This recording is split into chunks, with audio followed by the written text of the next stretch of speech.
When thinking about support groups and the type of communication that goes on there, social comparison theory can be really helpful.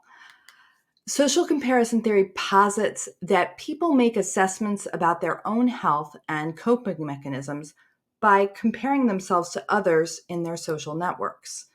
They talk about three different types of comparisons: lateral, upward, and downward. So let's go through them.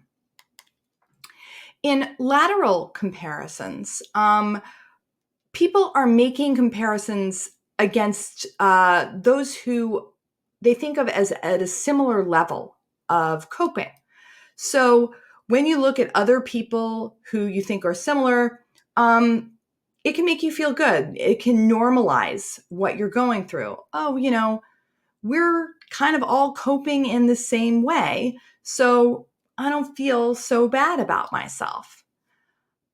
Now, I could also make upward comparisons. This is where I'm comparing myself negatively to people who I think are coping better than I am. And this can result in my feeling pretty bad about myself. I can feel frustrated. On the other hand, looking at other people, it could inspire me to try and do better or to say, wow, there's a chance I could do that. That's a real possibility. People who have felt like I've felt in the past can get better or can get through this treatment. And so those upward comparisons can be either aspirational and hopeful, or they can be a way to, make ourselves feel lousy about ourselves.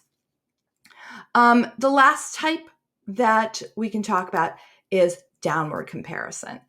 And this is when you look at other people who you feel that you're coping better than they are. And this can make you feel better about yourself. Or you can also maybe then feel negatively about that group, right? So I can look down on those people, like, well, I'm doing so much better. And in the process, distance myself from them and maybe cut off possibilities of support because they may have knowledge that I don't have. They have had experiences that are similar, maybe, um, or different. And I don't really have the ability to learn about it if I'm distancing myself in that way and cutting off the opportunity to get help. So when we think about these kinds of comparisons, these are really thought processes that are going on. Though we're thinking about them in the health context here, these are actually the kinds of comparisons that we make all the time in friend groups, in schoolwork. Where do we place ourselves on that bell curve distribution, and how we feel about ourselves given those types of comparisons.